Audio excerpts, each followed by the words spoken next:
నేర్చుకున్నాం. అలాగా ఎప్పుడైనా మనకి సమస్య వచ్చినప్పుడు, తొందర కలిగినప్పుడు, సమూహంగా ఉన్నప్పుడు, విశేషంగా దేవుని పిల్లలంగా కలిసి అనుదిన పరిచర్యలో మనం ముందుకు వెళ్తున్నప్పుడు, సమస్యలు ఎదురైనప్పుడు 3 అంశాలు మనకి పరిష్కారాన్ని ఇస్తాయి. లేకపోతే వాటిని పరిష్కరించే విధానంలో 3 అంశాలని మనం గుర్తుపెట్టుకుంటే సమస్యలు పరిష్కరించబడతాయి అనే సత్యాన్ని మనం నేర్చుకున్నాం. ఆ 3 అంశాలు ఏమిటంటే, 1 పాలకులు, 2 ప్రాధాన్యతలు, 3వ అంశాన్ని నేను ఎక్కువగా విస్తారంగా మాట్లాడలేదు, కానీ సరళంగా చెప్పుకుంటే పరిమితులు. పాలకులు అంటే పెద్దలు మారితే సమస్యలన్నీ తీరిపోతాయి కదా. లీడర్షిప్లో చేంజ్ వస్తే సమస్యలన్నీ తీరిపోతాయి. 1 అంశం. పేతురు భక్తుడు ఆయన విధానాన్ని చూసి, లేకపోతే అపోస్తులు వాళ్ళు తీసుకున్న నిర్ణయాన్ని చూసి మనం ఈ అంశాలని చెప్పుకుంటున్నాం. ఇంట్లో కూడా సమస్యలు వస్తే పెద్దోళ్ళు మారితే పిల్లలంతా మారిపోతారు కదా. మనం మొబైల్ చూడకపోతే పిల్లలు కూడా చూడరు. పెద్దోళ్ళు ఎలా నడుచుకుంటే, లీడర్షిప్ ఎట్లా ఉంటే అందరూ అట్లాగా.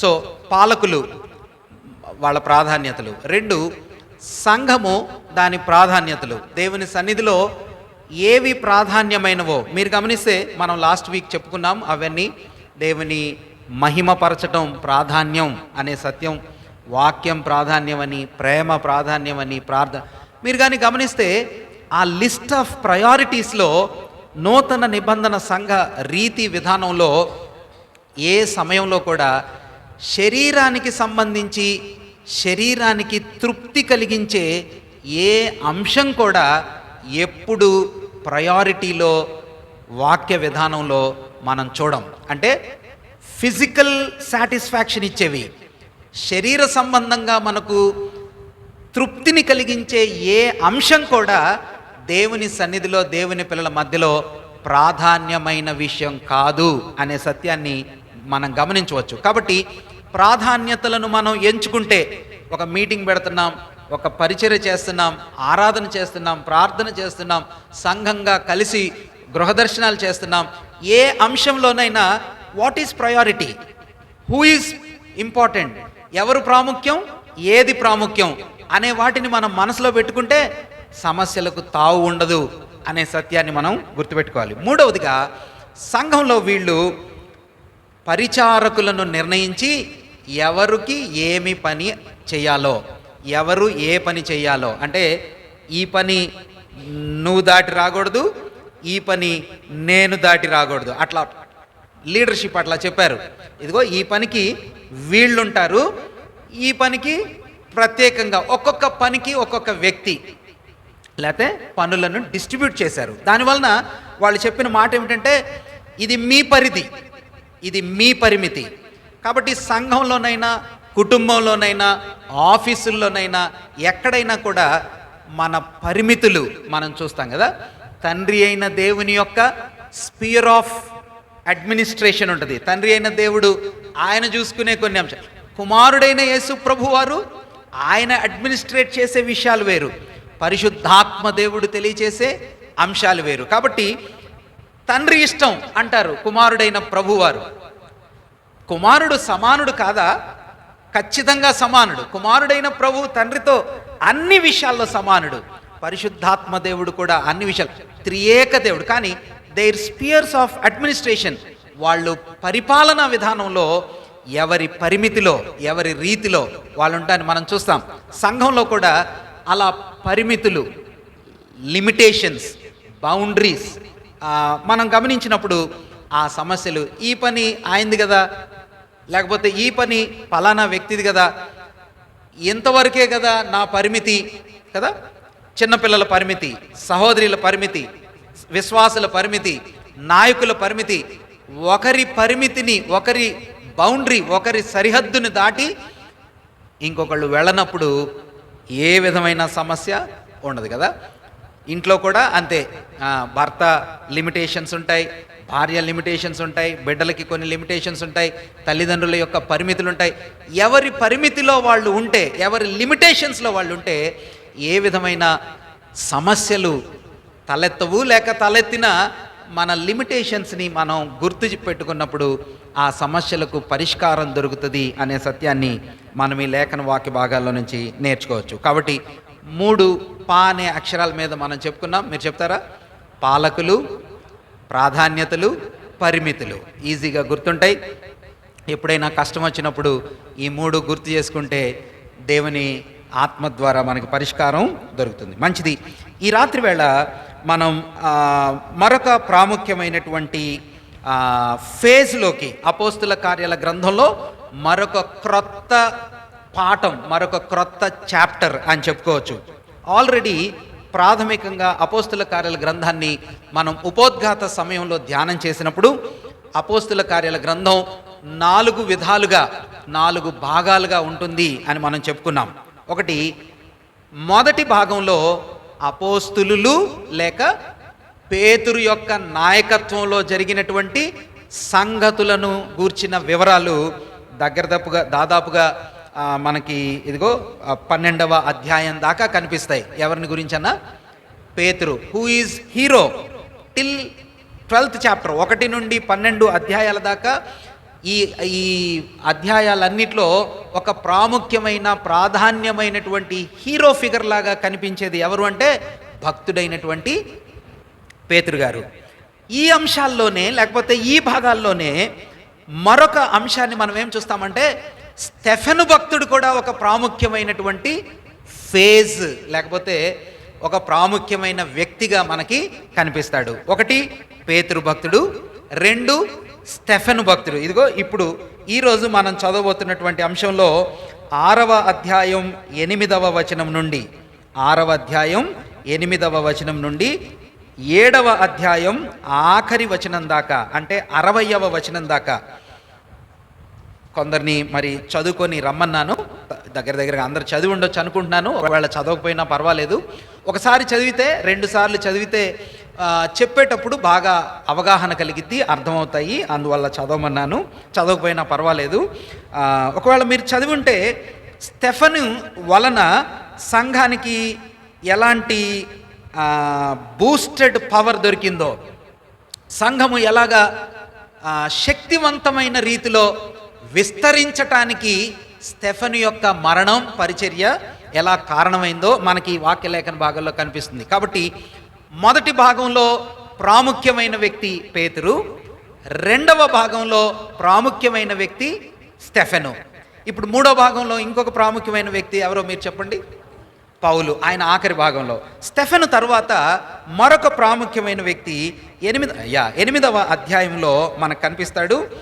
8వ అధ్యాయంలో భక్తుడైనటువంటి ఫిలిప్పు, 5వ వచనంలో, 8వ అధ్యాయం 5వ వచనం. అప్పుడు ఫిలిప్పు సమరయ పట్టణానికి వెళ్ళి సేవ చేయటాన్ని, 8వ అధ్యాయం అంతా కూడా ఎవరిని గురించి? ఫిలిప్పు యొక్క సేవను గురించి. కాబట్టి సమరయలో ఫిలిప్పు చేసిన పరిచర్య.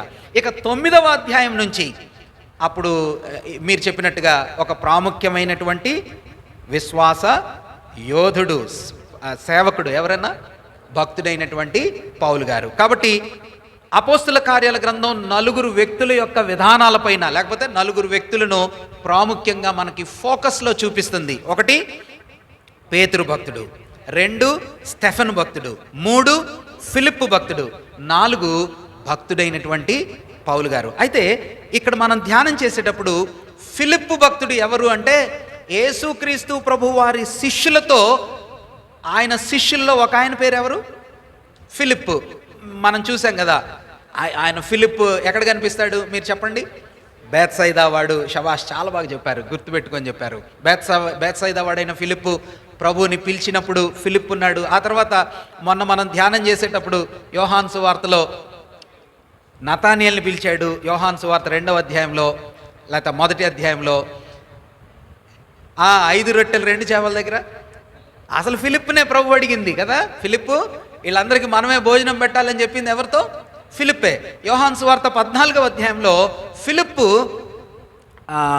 గ్రీకు భాష మాట్లాడే వాళ్ళని కొందరు తెచ్చి ప్రభా వాళ్ళు నిన్ను చూడాలనుకుంటున్నారని చెప్పాడు. మాత్రమే కాకుండా మాకు తండ్రిని చూపించయ్యా, అంతే మాకు చాలు అని చెప్పినటువంటి సందర్భాలన్నీ ఎవరి గురించి? ఇవి ఇప్పుడు మనం చెప్పుకున్నవన్నీ శిష్యుడైన ఫిలిప్పు గురించి. ఇక్కడ చెప్పబడుతున్న ఆయన ఆ ఫిలిప్పు కాదు. చాలా సందర్భాల్లో మనకు ఆ కన్ఫ్యూజన్ ఉంటుంది. ఈ ఫిలిప్ ఎవరంటే మొదటి శతాబ్దంలో ఇదిగో పరిచారకులుగా ఎంపిక చేయబడిన వారిలో అపోస్తుల కార్యాల గ్రంథం 6వ అధ్యాయం 5వ వచనంలో విశ్వాసముతో పరిశుద్ధాత్మతో నిండుకొనిన వారిని 7గురిని ఎంపిక చేసుకున్నారు. వారిలో స్టెఫెను రెండో ఆయన ఎవరు? ఎస్, ఈ ఫిలిప్పు పరిచారకుడుగా ఎంపిక చేయబడినటువంటి మామూలు విశ్వాసి. నెంబర్ టూ, ఈ ఫిలిప్పు సమరయ పట్టణానికి వెళ్ళి సువార్త ప్రకటించిన వాడు. నెంబర్ 3, అజారోతు మార్గానికి పరిగెత్తుకుంటా పోయి కందాకే రాణి యొక్క ట్రెజరర్ అయినటువంటి నపంసకునికి సువార్త చెప్పిన వాడు కూడా ఈ ఫిలిప్పే. అంటే పరిచారకుడు, సువార్తికుడు, పరిగెత్తుకుంటా వెళ్ళి ఒక పెద్ద ఆయనకి వాక్యం చెప్పి రక్షణలోనికి నడిపించినటువంటి సువార్తికుడు అయిన ఫిలిప్పు. ఈయన కైసరియా అనే ప్రాంతానికి చెందినవాడు. ఏ ఊరికి చెందినవాడు? ఎట్లా చెప్పగలం? ఆ ఫిలిప్పు ప్రభువారి శిష్యులలో చెందిన ఫిలిప్పు. వెరీ గుడ్, చాలా ఎక్సలెంట్గా చెప్పారు. ఆయనేమో బేత్సైదా వాడు. ఈ ఫిలిప్పు, ఈయనకి 4 కూతుర్లు. 21వ అధ్యాయం అపోస్తుల కార్యాల గ్రంథం చూడండి. అపోస్తుల కార్యాల గ్రంథం 21వ అధ్యాయం. అపోస్తుల కార్యాల గ్రంథం 21వ అధ్యాయం 8వ. వెరీ గుడ్, ఎక్సలెంట్గా చెప్పారు. 8వ వచనం. మరునాడు మేము బయలుదేరి కైసరియకు వచ్చి 7గురిలో ఒకడును, ఈయన పేరేంటంట? 7గురిలో ఒకడు సువార్తికుడునైన ఫిలిప్పు ఇంట ప్రవేశించి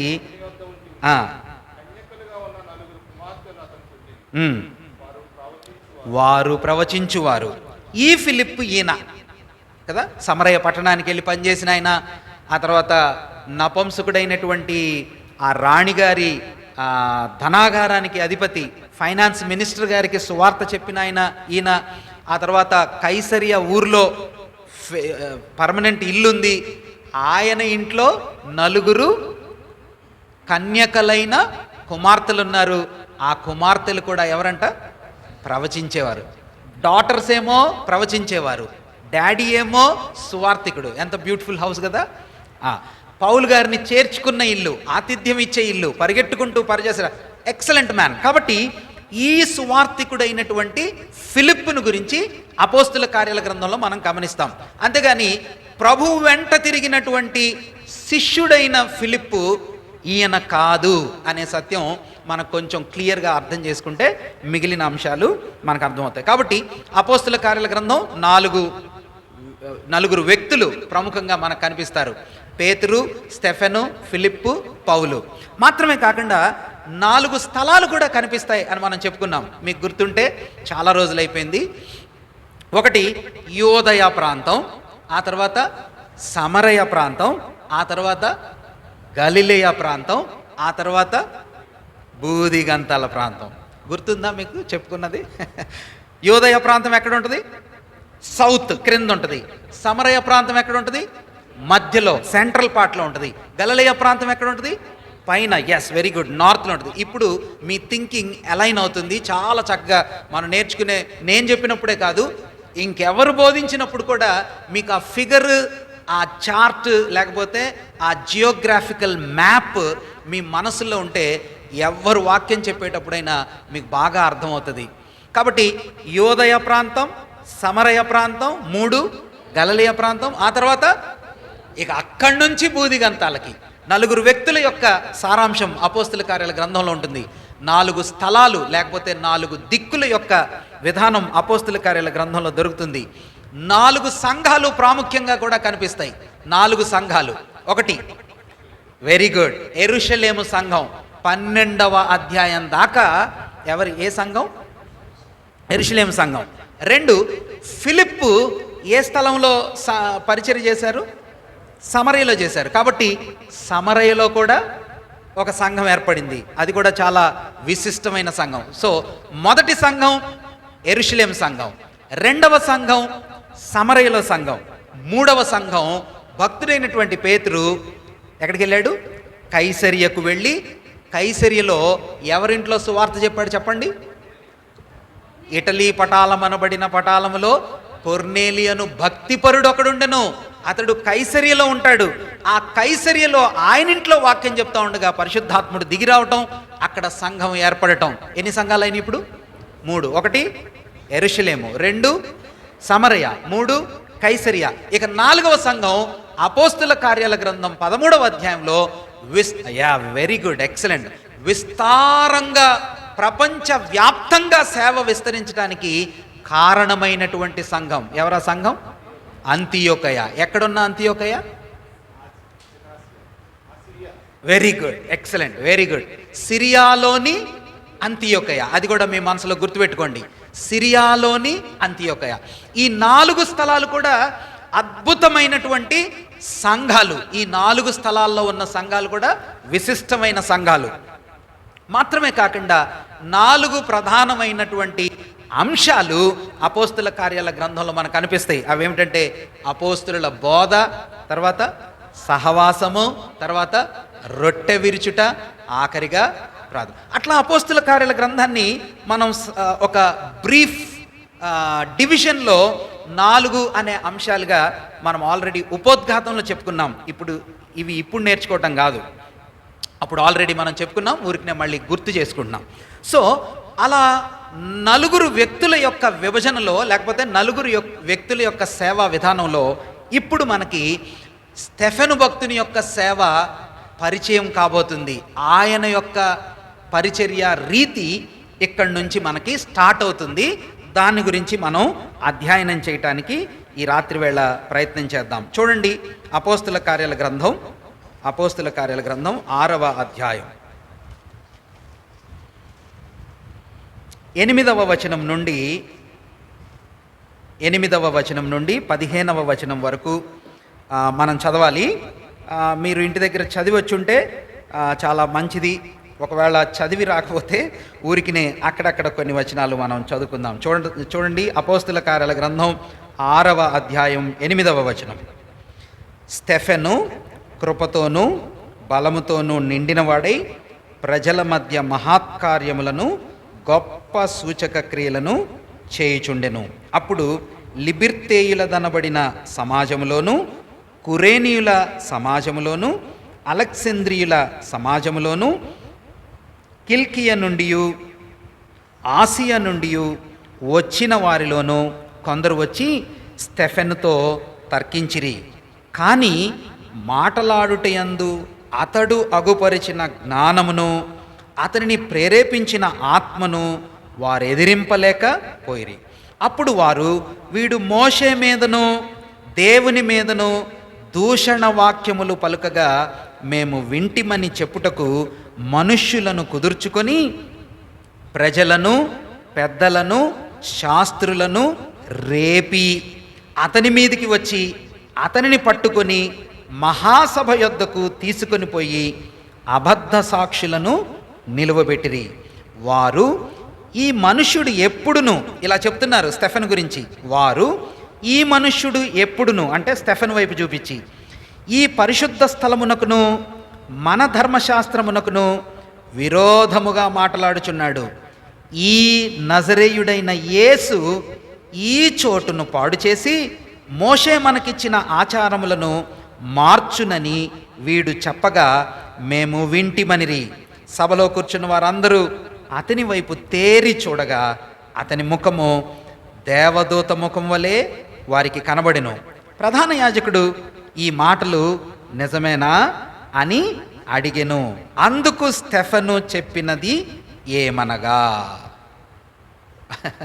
ఇక అక్కడి నుంచి మీరు 7వ అధ్యాయం అంతా చదువుకుంటూ వస్తే 50వ వచనం వరకు, 7వ అధ్యాయం 2వ వచనం నుండి 7వ అధ్యాయం 50వ వచనం వరకు భక్తుడైనటువంటి స్టెఫెను ఆ మహాసభ ముందు, సన్హెడ్రిన్ అనే ఆ సభ ప్రజల ముందు ప్రధాన యాజకుడు చైర్మన్ లాగా కూర్చున్న సమయంలో, ఆ సందర్భంలో స్టెఫెను భక్తుడు పలికినటువంటి జవాబు ప్రసంగం, చెప్పినటువంటి మాటలు మనకు కనిపిస్తాయి. దేవుని చిత్త ప్రకారంగా మన ముందు ఉన్నటువంటి సమయ లిమిటేషన్లో ఎంతవరకు మనం ధ్యానం చేస్తామో ఇది మనం చూద్దాం. ప్రభు అనుమతిస్తే చూద్దాం, లేకపోతే అంతా చెప్పలేమేమో అని నాకు అనిపిస్తుంది. భక్తుడైనటువంటి స్టెఫెను యొక్క ప్రారంభం ఇక్కడ మనం చూస్తున్నామని ఆల్రెడీ చెప్పుకున్నాం. చూద్దాం, చూడండి 6వ అధ్యాయం 7వ వచనం, అపోస్తుల కార్యాల గ్రంథం 6:7. దేవుని వాక్యము ప్రబలమై శిష్యుల సంఖ్య యెరూషలేములో బహుగా విస్తరించెను, మరియు యాజకులలో అనేకులు విశ్వాసమునకు లోబడిరి. ఎవరంటన్నా విశ్వసించింది? యాజకులు. ఎక్కడి నుంచి వచ్చారు వీళ్ళు? యాజకులు. యాజకులు అంటే యూదులే, లేవీలు. ఎస్, యూదుల్లోనే అతి ప్రాముఖ్యమైనటువంటి తెగగా చెప్పుకునే లేవీ గోత్రం. లేవీ గోత్రంలో యాజక ధర్మం చేసేటటువంటి టీం చాలా ప్రత్యేకమైన వాళ్ళు, చాలా విశిష్టమైన వాళ్ళు. కాబట్టి యాజకుల గుంపులో ఉన్నోళ్ళు ప్రభువుని నమ్ముకున్నారు. వాళ్ళు ప్రభువుని నమ్ముకుంటుంటే ఇప్పుడు క్రింద ఒక బ్యాచ్ కనిపిస్తున్నారు కదా, 9వ వచనం, 6వ అధ్యాయం 9వ వచనం. లిబిర్తేయులు అనబడిన సమాజం, కురేనీయులు అనబడిన వాళ్ళ సమాజం, అలెక్సాంద్రియా నుండి వచ్చిన ప్రజల యొక్క సమాజం, తర్వాత కిల్కియా, ఆ తర్వాత ఆసియా నుండి వచ్చిన కొందరు. ఏ స్థలంలో చరిత్ర మనం చదువుతున్నాం ఇదంతా? Yes, exactly. ఏ స్థలం అన్నా? ఇప్పుడు మనం ధ్యానం చేస్తున్నటువంటి ఈ వివరాలన్నీ కూడా ఏ స్థలంలో సంఘటనలు? ఎక్సలెంట్, బాగా చెప్పారు. యెరూషలేము పట్టణంలో, యెరూషలేము మందిర దగ్గర దేవుని పిల్లలు ప్రభువుని నమ్ముకుంటున్నారు కదా. 8,000 మంది, 10,000 మంది లెక్కకు విస్తరించినటువంటి దేవుని పిల్లలు రక్షకుడైన యేసు ప్రభు వారిని తెలుసుకొని పేతురు భక్తుని బోధల ద్వారా, పరిచర్య ద్వారా వాళ్ళందరూ ప్రభువుని నమ్ముకుంటున్నారు. ఆ టీంలో యాజకులు ఎక్కువ మంది నమ్ముకుంటున్నారు. చాలా విశేషమైన సంగతి కదా. యాజకులకి వాక్యం బాగా తెలుసు. యూదా గోత్రం, రూబేను గోత్రం, షిమ్యోను గోత్రం, వీళ్ళకి అంత పెద్ద వాక్యం పట్టింపుగా తెలియదు. కానీ ఎవరికి ఖచ్చితంగా తెలుసన్నా? యాజకులకి తెలుసు. ఎందుకంటే యాజకులు ఖచ్చితంగా దేవుని వాక్యాన్ని వీళ్ళు బాగా చదువుతారు. చదవటం మాత్రమే కాదు, మందిరంలో యాజక ధర్మం చేసేటప్పుడు వచ్చిన వాళ్ళందరికీ కూడా వాక్యాన్ని బోధిస్తారు. లేఖనాలను బాగా తెలిసిన వాళ్ళు ఎవరంటే యాజకులే. వాళ్ళు ప్రభువుని నమ్ముకుంటున్నారు. ఎప్పుడంటనా వాళ్ళు నమ్ముకునింది? వాక్యము ప్రబలం, దేవుని వాక్యము ప్రబలమైనప్పుడు. మీరు గమనించండి, దేవుని వాక్యం ఎప్పుడు విస్తరించిద్దో అప్పుడు శిష్యుల సంఖ్య కూడా విస్తరించిద్ది, అప్పుడు సంఘం కూడా విస్తరించిద్ది. వాక్యానికి విస్తరణకి చాలా సంబంధం ఉంది. వాక్యం విస్తరిస్తే సంఘం విస్తరించిద్ది, వాక్యం విస్తరిస్తే శిష్యులు విస్తరిస్తారు. సో వాక్యం చేత పుట్టినోళ్ళు వీళ్ళంతా. యాజకులు అద్భుతాలు చూడలా, ఆశ్చర్యాలు చూడలా. మొదటి శతాబ్దంలో అపోస్తలులు చేస్తున్న విషయాలు చూశారు, కానీ వాక్యము ప్రబలమైనప్పుడు వీళ్ళు ప్రభువుని నమ్ముకున్నారు. వాళ్ళని గురించి కొన్ని సంగతులు మనం ధ్యానం చేస్తే మంచిది అని నా మనసులో ప్రేరేపణ ఉంది. ఈ యాజకులు యెరూషలేము మందిరంలో చాలా ఎక్కువ ఇంపార్టెంట్ అండ్ లీడర్షిప్ రోల్లో ఉంటారు. ఎప్పటి నుంచి ఉంటారంటే భక్తుడైనటువంటి దావీదు గారు మందిరాన్ని, గుడారాన్ని ఏర్పాటు చేసి గుడారము రూపంలో ఒక స్థిరమైన సియోను పురంలోకి మందసాన్ని తీసుకొని వచ్చి ఎస్టాబ్లిష్ చేసినప్పటి దగ్గర నుంచి యాజకుల యొక్క బాధ్యత, ప్రాధాన్యత, వాళ్ళ సేవా పరిచర్య విధానం పూర్తిగా మారిపోయింది. ఆ విధానం మనకు ఎక్కడి నుంచి కనిపిస్తుందంటే దినవృత్తాంతాల మొదటి గ్రంథం 6వ అధ్యాయంలో మనకి చక్కగా కనిపిస్తుంది. లేవి యొక్క కుమారులు ఎవరో అక్కడి నుంచి మనకి మొదలవుతుంది. మనం చూద్దామా? లేవి భక్తుడు. లేవి యొక్క కుమారులు ఎవరంటనా? గెర్షోను, కహతు, మెరారి. ఇంతకీ ఈ మోషే, అహరోను, మిర్యాము వీళ్ళు ఏ గోత్రికులు? లేవి గోత్రికులు. తెలుసు కదా మీకు. మోషే భక్తుడు ఏ గోత్రం? లేవి గోత్రం. అహరోను లేవి గోత్రం. కాబట్టి వాళ్ళ అక్క మిర్యాము కూడా. సో లేవికి ఎంతమంది పిల్లలంట? లేవికి 3 పిల్లలు. ఒకటి గెర్షోము, కహాతు, మెరారి.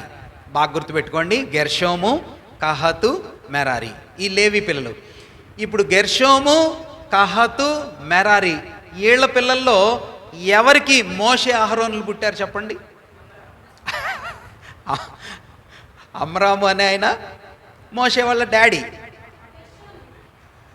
గెర్షోను పెద్దోడు, గెర్షోము పెద్దోడు కదా.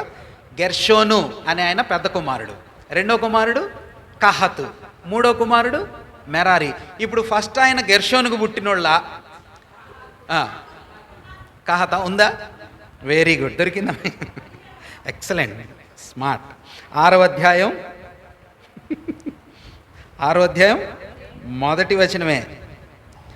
లేవి కుమారులు గెర్షోను, కహతు, మెరారి. కహతు కుమారులు, వెరీ గుడ్, ఆన్సర్ అక్కడే దొరికేస్తుంది కదా. కహతుకు పుట్టిన ఆయన ఎవరు? అమ్రాము. అమ్రాముకు పుట్టినోళ్ళు 3వ వచనంలో ఎవరు? అమ్రాము కుమారులు అహరోను, మోషే అండ్ కుమార్తె అయిన మిర్యాము. సో గెర్షోను మొదటివాడు, మెరారి మూడోవాడు. గెర్షోను, మెరారీలు పక్కపక్కన, అంటే కుడి ఎడమకుంటే మధ్యలో సెంటర్ ఉంటాడు ఎవరైనా? కహతు, సెకండ్ సన్. ఆ కహతుకు పుట్టినాళ్లలో అమ్రాము ఉన్నాడు. అమ్రాము పిల్లలు వీళ్ళున్నారు కదా. అయితే వీళ్ళని భక్తుడైనటువంటి దావీదు గారు మందిరాన్ని ఫిక్స్ చేసిన తర్వాత 24వ అధ్యాయాన్ని మనం చూద్దాం. దినవృత్తాంతాల గ్రంథం మొదటి గ్రంథం, దినవృత్తాంతాలు మొదటి గ్రంథం 24వ అధ్యాయం. ఇప్పుడు లేవికి ఎవరెవరు? లేవి పిల్లలు ఎవరు? లేవికి పిల్లలు ఎవరు? ఇప్పుడు మనం మోషే, క్షమించండి, అహరోను పిల్లలు. లేవి పిల్లలు ఎవరని చెప్పుకున్నాం? గెర్షోను, కహతు, మెరారి. వాళ్ళ 3 వచ్చారు. ఇప్పుడు మనం కహతుని ఒక్కడిని సింగిల్ అవుట్ చేస్తున్నాం. కహతుకు పుట్టినోళ్లలో అహరోన్ ఉన్నాడు, పక్కనే మోషే ఉన్నాడు, మోషే పక్కన మిర్యామ్ ఉంది, మిర్యామ్ అక్కని పక్కన పెడితే మోషే, అహరోన్లు ఉన్నారు. ఇప్పుడు అహరోను పిల్లలు ఎవరో మనకి ఇక్కడ చెప్పాడు చూడండి. 24:1. Very good. నాదాబు, అబీహు, తర్వాత ఎలియాజరు. ఎక్సలెంట్, బాగా చెప్పారు. ఈ నాదాబు, అబీహులు పిల్లలు లేకుండానే చచ్చిపోయారు. తెలుసు కదా ఎలా చనిపోయారు చెప్పండి? అన్య ఆజ్ఞి. ఏ గ్రంథంలో ఏ అధ్యాయంలో ఉంటుందో చెప్పగలరా? Very good. ఏ అధ్యాయమా? లేవియాకాండ గ్రంథం 10వ అధ్యాయం 1వ వచనం. లేవియాకాండ గ్రంథం 10వ అధ్యాయం 1వ వచనం. అహరోను కుమారులైన నాదాబు, అబీహులు తమ తమ దోపార్తులను తీసుకుని వాటిలో నిప్పులుంచి వాటి మీద ధూపద్రవ్యము వేసి యెహోవా తమకు ఆజ్ఞాపించని వేరొక అగ్నిని ఆయన సన్నిధికి తేగా యెహోవా సన్నిధి నుండి అగ్ని బయలుదేరి వారిని కాల్చివేసెను. వారు యెహోవా సన్నిధిని మృతి నొందిరి. ఇది ముందే జరిగిపోయింది. కాబట్టి అహరోను కుమారులు 4, 4లో 2 నాదాబు, అబీహు, వీళ్ళిద్దరూ చనిపోయారు. పిల్లలు లేకుండానే చనిపోయారు. మిగిలింది ఎవరు? ఎలియాజరు. Excellent, super, very good. ఎలియాజరు ఉన్నాడు, ఈతామారు ఉన్నాడు. ఇప్పుడు వీళ్ళ పిల్లలు, ఇప్పుడు మనం అహరోను ఫస్ట్ జనరేషన్లో ఇక్కడ చెప్పట్లా.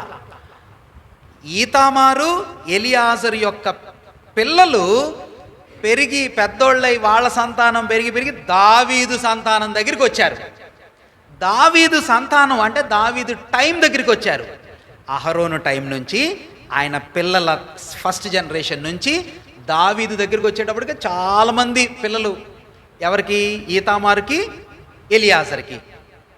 ఇప్పుడు వీళ్ళిద్దరిలో కూడా దావీదు టైంలోకి వచ్చేటప్పటికే ఎంతమంది ఉన్నారు వీళ్ళ పిల్లల్ని అని దావీదు గారు సెన్సస్ చేశారు.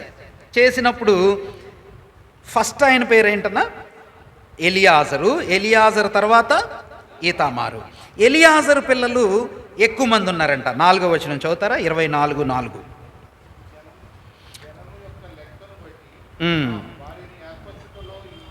జనము యొక్క లెక్కను బట్టి దావీదు భక్తుడు పని అప్పగించాడు. ఆ పని అప్పగించినప్పుడు వారిని ఏర్పరచుటలో ఈతామారు సంతతి వారిలోని పెద్దల కంటే ఎలియాజరు సంతతిలోని పెద్దలు అధికముగా కనబడిరి. కనుక ఎలియాజరు సంతతిలో ఎంతమంది ఉన్నారంటన్నా? 16 మంది ఉన్నారు. 16 తమ పితరుల ఇంటి వారికి పెద్దలుగాను, ఈతామారు సంతతి వారిలో 8 మంది తమ తమ పితరుల ఇంటికి పెద్దలుగాను. అంటే ఎలియాజర్ ఫ్యామిలీలో ఎంతమంది ఎల్డర్స్ ఉన్నారన్నా? 16 మెంబర్స్, 16 మంది. ఈతామారు ఫ్యామిలీలో ఎంతమంది పెద్దోళ్ళు ఉన్నారు? 8 మంది. టోటల్గా ఎంత అయ్యారు? 16 ఒక 8. Very good. నాకు అనిపించింది ఎంతమంది పిల్లలు ఉండాలో ఇంట్లో కూడా దేవునికి క్యాలిక్యులేషన్ ఉందన్న. నాకు ఆశ్చర్యం కలిగింది ఇది చదువుతున్నప్పుడు. అక్కడ ఎంతమంది అంట? ఎలియాజర్ ఇంట్లో 16 మంది, ఈతామారు ఇంట్లో 8 మంది, 2 కలిపితే 24 మంది. ఎగ్జాక్ట్గా 24 మంది సేవకు కావాలి. సంవత్సరానికి ఎన్ని నెలలు? 12 నెలలు. దావీదు భక్తుడు ఏం చేశాడంటే ఈ 24 మందిని టీమ్స్గా డివైడ్ చేసి నెలకి 2, అంటే సంవత్సరం మొత్తం 24 మంది డ్యూటీలు చేయాలా. ఎంతమంది అన్నా? 24 మంది సంవత్సరం పొడుగుతా యాజకుల డ్యూటీ చేయాలన్నప్పుడు ఎలియాజర్ ఇంట్లో 16 మెంబర్స్ కనిపించారు, ఈతామారు ఇంట్లో 8 మెంబర్స్ కనిపించారు. టోటల్గా 24 మెంబర్స్ని జత కూర్చారు. ఇక వీళ్ళే Eleazar family and Ithamar family, వీళ్ళిద్దరిలోనే 24 మెంబర్స్ నిలబెట్టి మంత్లీ డ్యూటీస్ వేసాడు. ఎన్ని మంత్స్? 12 నెలలు. అంటే సంవత్సరం పాటుగా డ్యూటీలు వేయాలా. అంటే నెలకి ఎంతమందికి డ్యూటీ వచ్చిందన్నా? 2 వచ్చింది కదా. ఎన్ని రోజులు చేస్తారు ఒక్కొక్కళ్ళు? అనే ఒక వ్యక్తి, 2 యాజకులు 1 నెల. అంటే ఒక యాజకుడు 15 రోజులు, ఇంకొక యాజకుడు, సో 15 డేస్ ఒక యాజకుడు, 15 డేస్ ఇంకొక యాజకుడు. అలా వీళ్ళందరూ కూడా 24 మందికి సంవత్సరం పొడుగుతా డ్యూటీలు వేసి భక్తుడైనటువంటి దావీదు గారు అలా ఫిక్స్ చేశాడు. దాన్ని వాళ్ళ తరగతి అన్నాడు. మరి ఇప్పుడు ఎవరు ఫస్ట్ చేయాలా డ్యూటీ? ఏ టీం వాళ్ళు చేయాలా? అక్కడ గొడవ వచ్చింది. ఈతామారు వాళ్ళ ఫ్యామిలీ అంటే మేము కూడా ఏం తక్కువ అంటారు కదా. అందుకని అప్పుడు దావీదయ్య గారు ఏం చేశాడన్నా? చీట్లు వేశాడు. చీట్లు వేసి ఒక నిర్ణయం చేశాడు కదా. చూడండి అప్పుడు మీరు 24:7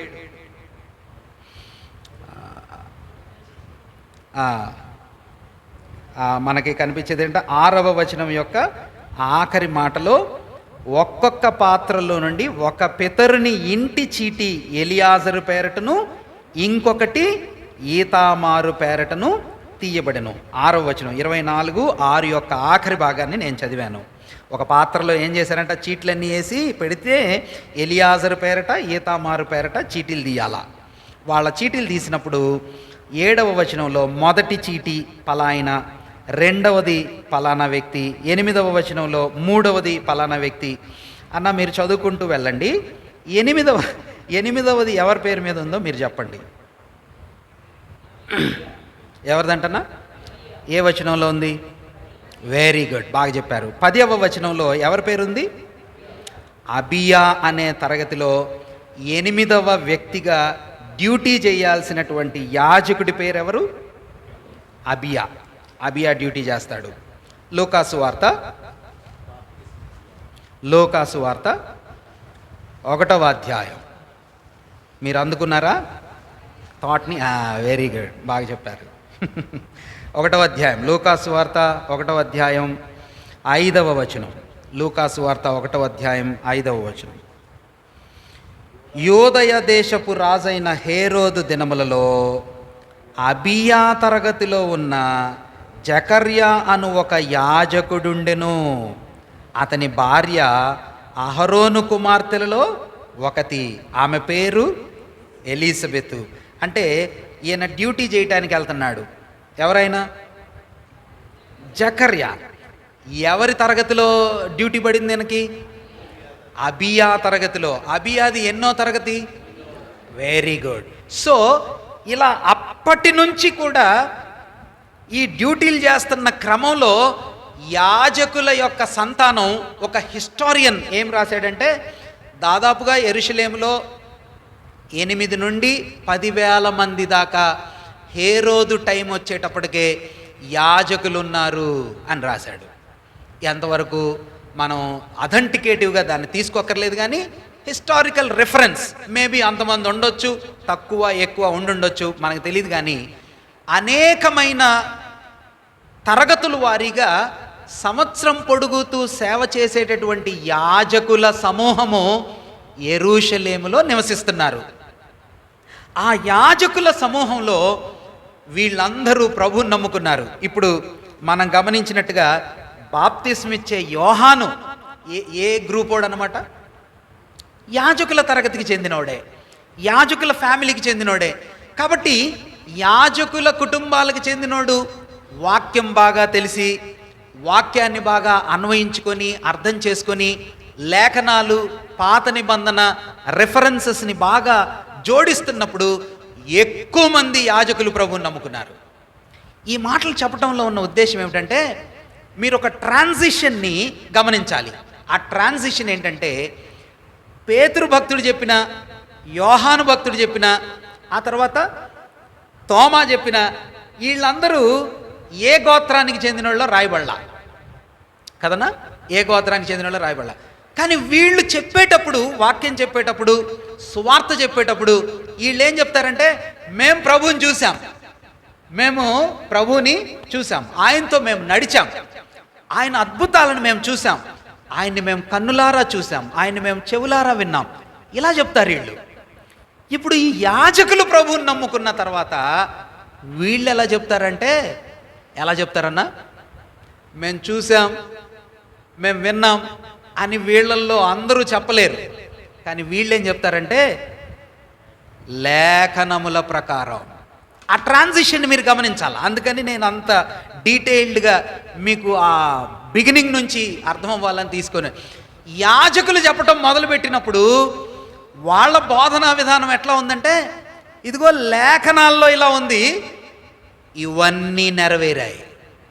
లేఖనముల ప్రకారము యేసుక్రీస్తు ప్రభువారు ఏమై ఉన్నాడో అలా చెప్తున్నప్పుడు యాజకులు ఎక్కువ మంది ప్రభువుని నమ్ముకున్నారు.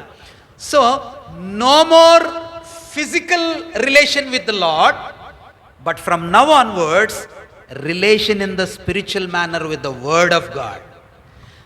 ఆయన భౌతికమైన యేసుక్రీస్తు ప్రభువారితో సంబంధంతో బోధించే తరం వెళ్ళిపోతుంది. వాక్యలేఖనాలను ఆధారితమైనటువంటి యేసుక్రీస్తు ప్రభువారిని బోధించే తరం మొదలైంది. ఇప్పుడు మనందరం ఏ తరం వాళ్ళం? మనందరం ఏ బ్యాచ్కి చెందిన వాళ్ళన్నా అంటే 2 బ్యాచ్లు. వన్, ఎస్, భౌతికంగా యేసయ్యను చూసి ఆయన చూసిన వాళ్ళు చెప్పిన మాటలని నమ్ముకునేవాళ్ళు. వాళ్ళు వెళ్ళిపోయిన తర్వాత లేఖనాలను, వాక్యాన్ని ఆధారితం చేసుకొని యేసుక్రీస్తు ప్రభువారు ప్రకటించబడుతున్నప్పుడు దానిని విని ప్రభువుని నమ్ముకున్న వ్యక్తులు. మనందరం ఆ కోవకు చెందిన వాళ్ళమే. సిలువ వేయబడిన, ఇప్పుడు మీలో మనలో ఎవరు అనడానికి వీల్లేదు, ఏమని చెప్పడానికి వీల్లేదు, నాకు యేసయ్య కనిపించాలి, నాకు దర్శనం ఇవ్వాలి, ఆయన సిలువ చూడాలి, ఆయన తెరవబడిన సమాజం, నో నో నో నో, అది లేదు. ఇప్పుడు నీవు, నేను, మనము, ఆ తరము, అపోస్తుల తరము వెనక ఉన్నటువంటి ప్రజలందరూ ఏమి చూసి, ఏమి విని, ఏమి గ్రహించి ప్రభువుని అర్థం చేసుకుంటారంటే లేఖనముల ప్రకారము, వాక్యాన్ని ఆధారం చేసుకుని. అందుకని అనేక మంది యాజకులు ప్రభుని విశ్వసించడం మొదలుపెట్టారు. అలా యాజకులు విశ్వసించడం మొదలుపెట్టినప్పుడు సమస్య మొదలైంది. ఏమి సమస్య మొదలైందంటే చూద్దాం, చూడండి ఏమి సమస్య మొదలైందో. అపోస్తుల కార్యాల గ్రంథం 6వ అధ్యాయం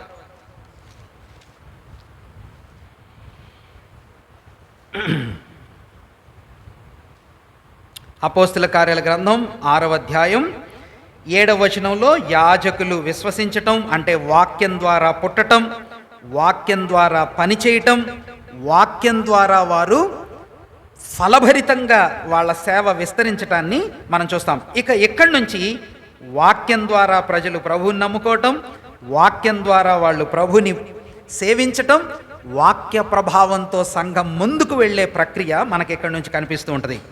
అలా వెళ్తూ ఉన్నప్పుడు ఏం జరిగిందంట, లిబిర్తేయులదనబడిన సమాజంలోను 9వ వచనం 6వ అధ్యాయం 9వ వచనం, లిబిర్తేయులదనబడిన సమాజంలోను, కురేనీయుల సమాజంలోను, అలెక్సాంద్రియా సమాజంలోను, కిల్కియా ఆసియా నుండి వచ్చిన వారిలో కొందరు స్టెఫెనుతో తర్కించిరి. ఏ ఊర్లు అంటన్నా?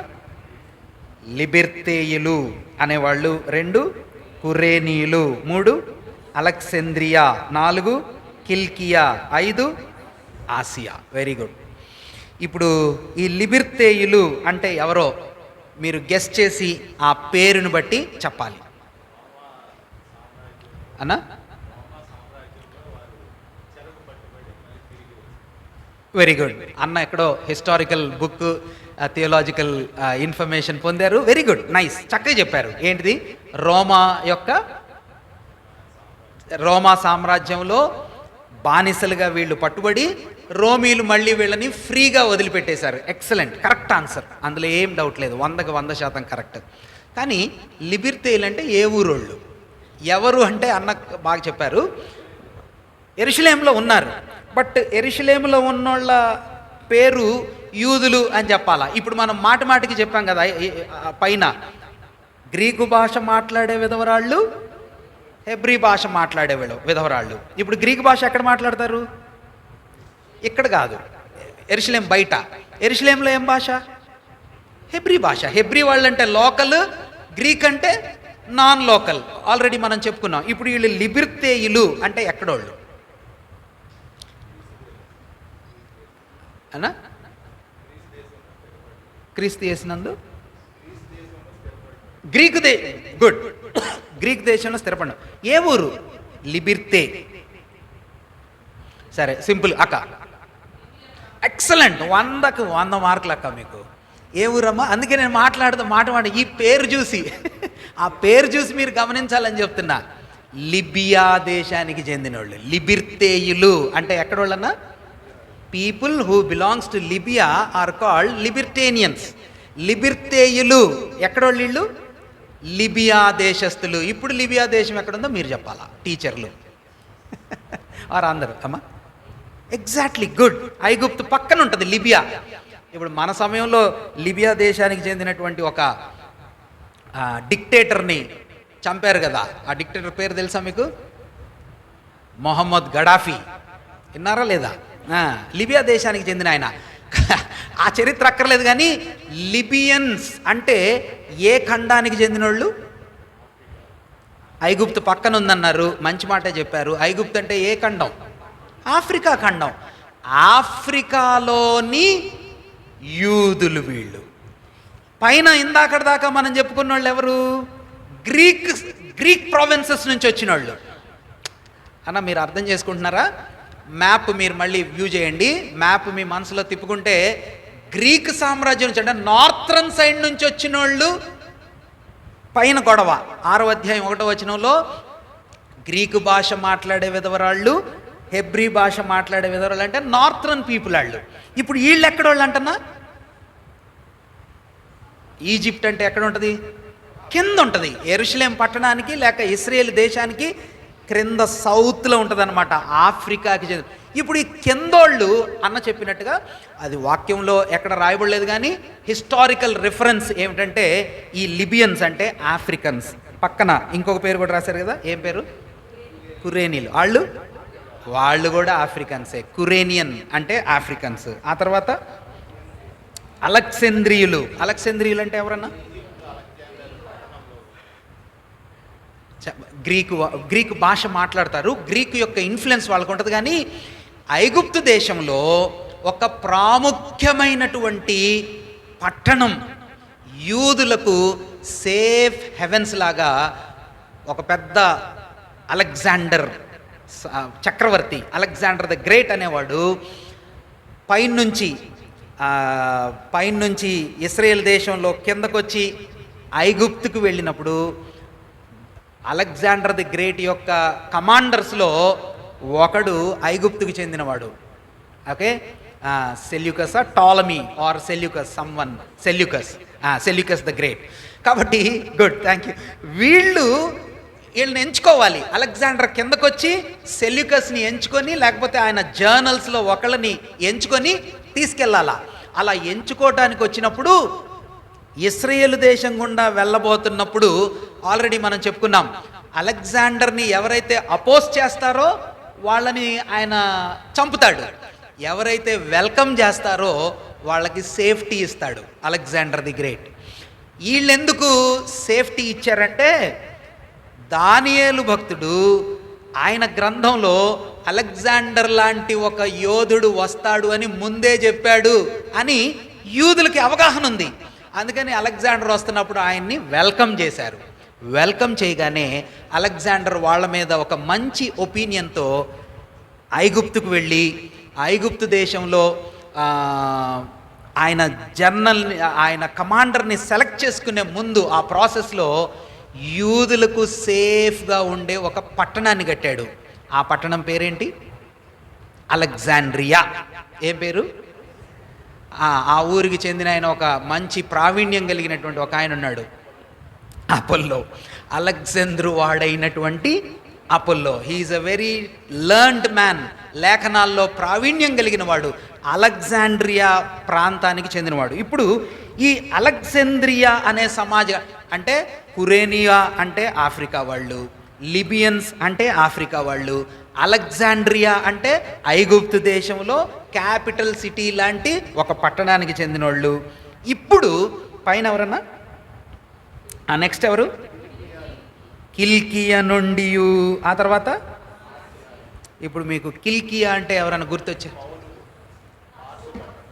ఇక్కడ నుంచి మొదలవుతాడు అయ్యగారు. ఎవరు? పౌలు అన్న స్టోరీ ఇక్కడి నుంచి మొదలైంది. అంటే స్టెఫెనుని అడ్డుకుంటున్నప్పుడు, అంటే ద బిగినింగ్ ఎక్కడి నుంచో మీరు గమనించాలి.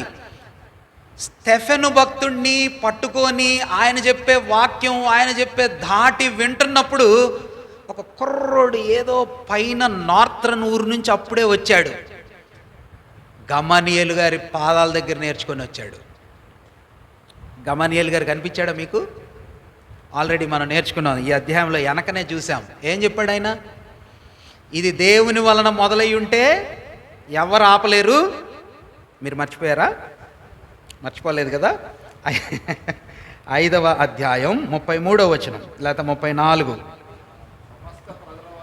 సమస్త ప్రజల వలన ఘనత నొందిన వాడును ధర్మశాస్త్ర ఉపదేశకుడునైన గమాలియేలను ఒక పరిచయుడు మహాసభలో లేచి ఆయన చెప్పిన ఆన్సర్ ఏంటో మీరు కింద చదువుకోండి.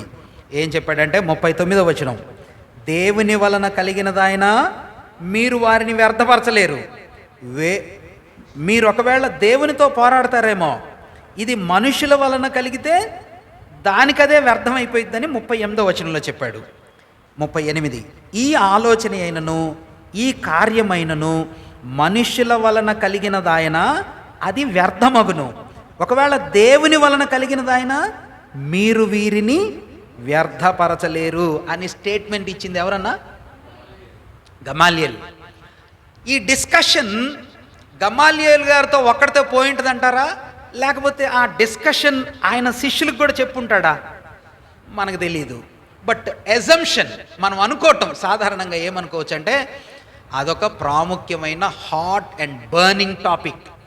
ఇప్పుడు ఢిల్లీలో యాజిటేషన్ జరుగుతుంది, మనం డిస్కస్ చేయకుండా అంటామా? ఖచ్చితంగా ఏదో ఒక రూపంలో, మాటల్లోనో, దినంలోనో, స్కూల్లోనో, ఇంట్లోనో ఏదో ఒక సమయంలో దాని ప్రస్తావన తెస్తాం కదా. గమాలియేల్ గారు అక్కడ జడ్జిమెంట్ ఇచ్చి అక్కడ డైజెస్ట్ చేసుకొని వచ్చి ఆయన పాదాల దగ్గర నేర్చుకునే స్టూడెంట్స్కి, లేకపోతే ఆయన సర్కిల్లో ఉండే పీపుల్కి ఖచ్చితంగా ఈ థాట్, ఈ మాట ఎల్లుంటుంది. ఆ టీంలో ఎవరున్నారన్నా? గమాలియేల్ గారి పాదాల దగ్గర నేర్చుకున్నానని చెప్పాడు. కుర్రోడైన సౌలు ఉన్నాడు, యవ్వనస్తుడు. అప్పుడు సౌలు అప్పుడు ఉన్నాడు. గమలీయేల్ గారి రెఫరెన్స్లో కూడా ఆయన శిష్యత్వం దగ్గర, ఆయన పాదాల దగ్గర నేర్చుకున్నటువంటి రెఫరెన్స్లో సౌలు ఉన్నాడు. మాత్రమే కాకుండా కిల్కియా నుంచి వచ్చినటువంటి ప్రజల గుంపులో సౌలు టీము, లేకపోతే సౌలు యొక్క ఐడెంటిటీని కూడా మనం దానిలో ఒక చిన్న రిఫరెన్స్ పాయింట్గా గమనించవచ్చు.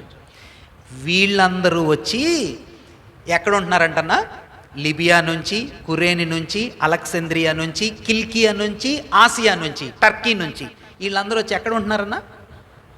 యెరూషలేంలో ఉంటున్నారు. ఎందుకు ఉంటున్నారు? ఇప్పుడు మీరు గమనించాలి. చూడండి 6వ అధ్యాయం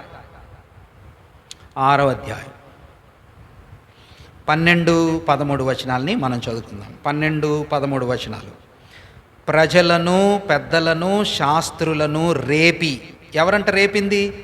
వీళ్ళే, ఈ టీమ్ ఆఫ్ పీపులే ప్రజలను రేపి అతనిని పట్టుకొని, అతనినంటే స్టెఫన్ అన్నను పట్టుకొని మహాసభ యొద్దకు తీసుకొని పోయి అబద్ధపు సాక్షులను నిలువబెట్టి, వారు ఈ మనుష్యుడు ఎప్పుడును ఏం మాట్లాడుతున్నాడంట? ఈ పరిశుద్ధ స్థలమునకును మన ధర్మశాస్త్రమునకును విరోధముగా మాట్లాడుచున్నాడు.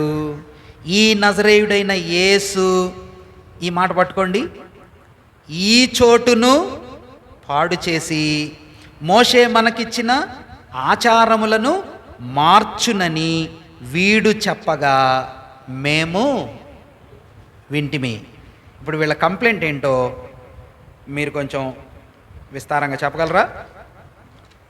వాళ్ళ కంప్లైంట్ ఏంటంట?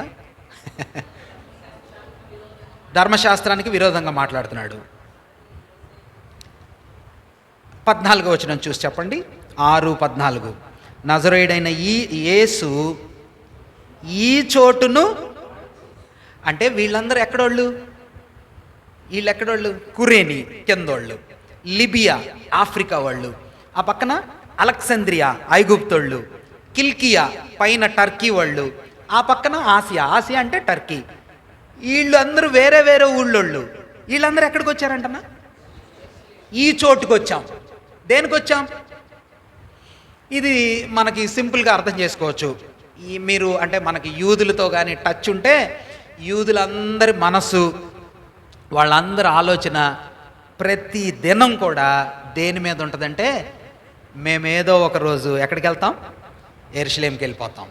నెక్స్ట్ ఇయర్ మా పస్కా యెరూషలేంలో చేసుకుంటాం. ఎక్కడున్నా ప్రపంచంలో, రష్యాలో ఉన్న, అమెరికాలో ఉన్న, ఎక్కడున్నా కానీ వాళ్ళ ఫోకస్ పాయింట్ ఎప్పుడు చూసినా కానీ ఎక్కడ ఉంటుంది? యెరూషలేం. మేము యెరూషలేం వాళ్ళం, మేము యూదులం, మేము ఇశ్రాయేల్ దేశం. ఆ దేశాన్ని వాళ్ళు ఏమని పిలుస్తారు? ఆ దేశాన్ని మనం కూడా పిలుస్తాం. ఇప్పుడు అందరూ పిలుస్తున్నారు. ఏమంటారన్నా? చదవండి 13వ వచనం.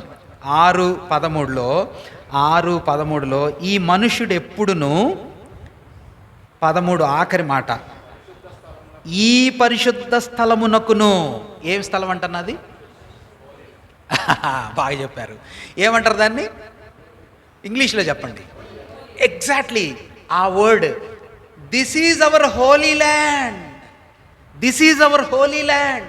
ఇది మా పరిశుద్ధ స్థలం, ఈ చోటు మాది, ఈ టెంపుల్ మాది, ఈ ధర్మశాస్త్రం మాది.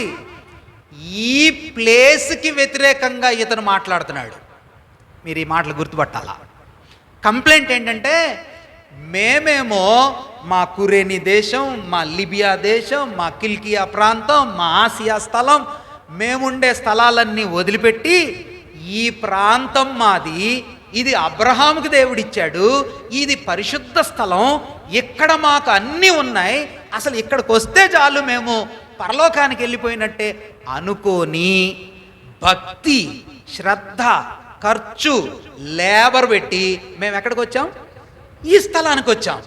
ఇక్కడ ఉంటే చాలు అని మేము ఇక్కడ తిప్పలబడి జీవిస్తూ ఉంటే, ఈ పురుషుడు లేక ఈ వ్యక్తి, ఈ స్టెఫెన్ అనే ఆయన, ఈ సేవకుడు, ఈయనేమంటున్నాడు? ఈ స్థలం మీకేం చేయదు, ఈ ధర్మశాస్త్రం మీకేం చేయదు, అసలు ఈ స్థలంలో మీకేం ప్రయోజనం లేదు. అసలు ఇంకా చెప్పాలంటే మా నాయకుడు ఈ పట్టణంలో ఉన్న మందిరాన్ని ఏమని చెప్పాడు ప్రభు? చనిపోతూ ఒక మాట చెప్పాడు కదా యెరూషలేం గురించి, రాయి మీద రాయి లేకుండా నువ్వు కొట్టివేయబడతావు. దేవుడు నిన్ను దర్శించిన కాలం నువ్వు గుర్తుపట్టలా, ఓ యెరూషలేమా అని ప్రభు ఏడ్చి ఆ పట్టణాన్ని, ఆ టెంపుల్ని, ఆ దేవాలయాన్ని ప్రభు విడిచిపెట్టేశాను అని ప్రభు చెప్పాడు. ఇప్పుడు వీళ్ళు కూడా ఏమంటున్నారంటే, ఈ పట్టణం వేస్ట్, ఈ టెంపుల్ వేస్ట్, ఇవన్నీ ఎందుకు ఉపయోగపడవురా బాబు అని స్టెఫెను చెప్తుంటే, లిబియనులు, కురేనీయులు, మరి అలెగ్జాంద్రియా వాళ్ళు, కిల్కియా వాళ్ళు, ఆసియా వాళ్ళు అంటున్నాడు, మేము ఎంత కష్టపడి డబ్బులు ఖర్చు పెట్టుకొని ఫ్లైట్లు ఎక్కి ఇక్కడికి వచ్చి ఈ స్థలంలో మాకు బాప్తిజం తీసుకుంటే పరలోకానికి వెళ్తామని మేము కష్టాలు పడి యోర్ధానికి వెళ్తుంటే ఈయనేమో ఇదంతా వేస్ట్ అంటాడే. This is the trouble of that place అంటూ మేము తేలుస్తామని ఎవరి ముందు నిలబెట్టారన్నా? మహాసభ. ఇప్పుడు ఈ మహాసభలో ఎవరు చైర్మన్షిప్లో ఉంటారని చెప్పుకున్నాం? వెరీ గుడ్, ప్రధాన యాజకుడు. ఒకవేళ ఎక్కువ రోజులు కానీ అయ్యుండక పోయి ఉంటే ఈ చరిత్రలో యేసు ప్రభువు వారిని ట్రయల్ చేసినప్పుడు ఉన్న ప్రధాన యాజకుడే మోస్ట్ ప్రాబబ్లీ స్టెఫెను టైంలో కూడా ఉండుంటాడు. మనకు తెలియదు, maybe or may not be. ఒకవేళ ఆయన కాకపోయినా ఆయన సక్సెసర్ ఉన్న దాదాపుగా, ఎందుకని అంత ఖచ్చితంగా చెప్తున్నాం? కొన్ని సంవత్సరాల క్రితమే, ఒకవేళ ఈ చరిత్ర అంతా మొదటి శతాబ్దంలో యెరూషలేం పట్టణంలో మందిరం, దేవుని పిల్లలు కూడుకోవటం, ఇంకా చెదరి వెళ్ళలా అక్కడి నుంచి, ఇదంతా వెరీ ప్రిమిటివ్ టైం. ప్రభు చనిపోవటం, పునరుద్ధానుడు అవటం, 40 రోజులు ఉండటం, ఆయన ఆరోహణమై వెళ్ళిపోవటం, ఇదిగో సంఘం ఇలా విస్తరించడం, ఇదంతా ఇంకా సంవత్సరం పాటు అయినా అయ్యిందో లేదో మనకు తెలీదు. ఒకవేళ అంత తక్కువ టైంలో, రికార్డెడ్ స్పాన్ ఆఫ్ టైంలో కానీ మనం ఈ ఎపిసోడ్ని ప్లేస్ చేస్తే, యేసు ప్రభువు వారిని తీర్పు తీర్చినప్పుడు ఏ ప్రధాన యాజకుడు ముందు ప్రభు నిలబడ్డాడో ఆ ప్రధాన యాజకుడి ముందే స్టెఫెన్ నిలబడ్డాడు. ఇప్పుడు మీరు గమనించాలి, ఐ థింక్ భక్తుడైనటువంటి స్టెఫెను చేసిన ప్రసంగాన్ని మనం ఇప్పుడు మొదలు పెడితే దాన్ని కంప్లీట్ చేయలేము. అది చాలా దివ్యంగా, అద్భుతంగా ఉంటుంది. దాని సమ్మరీ, దాని మూల అంశం ఏమిటంటే, స్టెఫెను భక్తుడు, ఈ స్థలం వలన మీకు ప్రయోజనం లేదు, ఈ మందిరం వలన మీకు ప్రయోజనం లేదు, మీ పితరుల్లో నుంచే, లేకపోతే మన పితరుల్లో నుంచే, మన చరిత్రలో నుంచే దేవుడు ఆయన రక్షణ ప్రణాళిక కార్యాన్ని జరిగించినప్పుడు అవుట్ ఆఫ్ దిస్ ల్యాండ్ అంటే ఈ ప్రాంతంలో కాకుండా, ఈ ప్రాంతంతోనే అన్నట్టుగా కాకుండా, ప్రభువు తన కార్యాలని జరిగించినప్పుడు ఏ మిగిలిన వేరు ప్రాంతాలను కూడా ప్రభు వాడుకున్నాడు అనే సంగతిని భక్తుడైనటువంటి స్టెఫెను తన ప్రసంగంలో నిరూపించి చూపెట్టాడు. దానికి ఉదాహరణగా, లేకపోతే ఒక చిన్న, అంటే మనం ఇప్పుడు బాగా ఫ్రెష్గా వింటున్నాం కదా, ఇప్పుడే వింటే అవి మనకి ఉపయోగంగా ఉంటాయి. ఊరికినే మీరు గమనించండి, 7వ అధ్యాయం 7వ వచనం 7వ అధ్యాయం 7వ వచనం చదువుతారన్నా?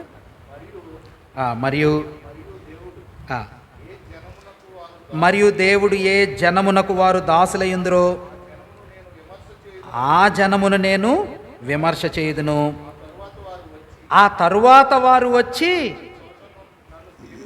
ఏంటిదంట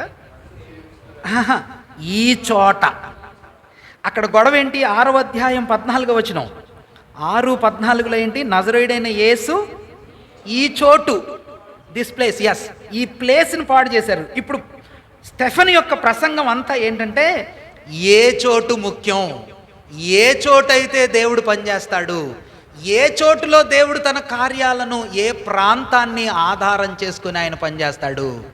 వీళ్ళు అంటున్నారు యెరూషలేమే అని వీళ్ళ వాదన. స్టెఫెన్ అంటాడు యెరూషలేం అక్కర్లేదు అని ఆయన ఇశ్రాయేలు చరిత్రలో నుంచి నిరూపిస్తున్నాడు. ఇంకొక మాట కూడా చూడండి, 7వ అధ్యాయం 33, 7:33.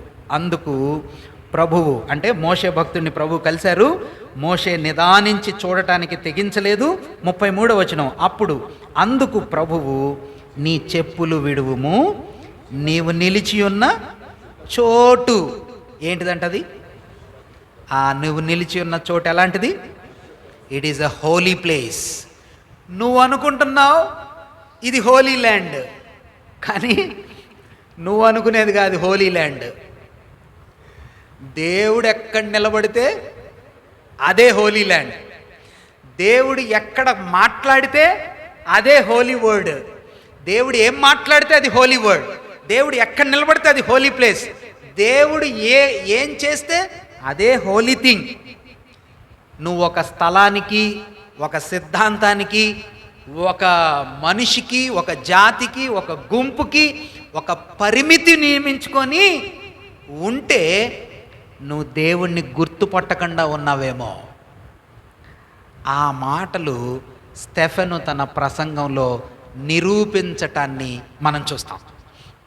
కాబట్టి మీరు దేవుని చిత్తమైతే నెక్స్ట్ వీక్ చదివి వచ్చేటప్పుడు దేవుడు ఏ ఏ స్థలాల్లో ఎవరెవరితో ఆయన కార్యాలు చేయటానికి out of Holi land, Holi land అని పిలువబడే ఇశ్రాయేల్ దేశంలో కాకుండా వేరు స్థలాల్లో కూడా దేవుడు తన పనిని ఎలా చేశాడో, భక్తుడైన స్టెఫెన్ చరిత్రలో ఎవరెవరి భక్తుల పేర్లు చెప్పాడో వాళ్ళందరి పేర్లను మీరు చూసి ఆ హోలీ ల్యాండ్లో కాకుండా అవుట్ ఆఫ్ హోలీ ల్యాండ్లో దేవుడు ఎలా పనిచేశాడో, ఆయన రక్షణ ప్రణాళికని ఎలా జరిగించాడో మీరు ధ్యానం చేసి రండి. దేవుని చిత్తమైతే నెక్స్ట్ వీక్ స్టెఫెన్ భక్తుని యొక్క ప్రసంగం, వాక్య పరిచర్యలో ఉన్నటువంటి సంగతుల్ని మనం ధ్యానం చేద్దాం.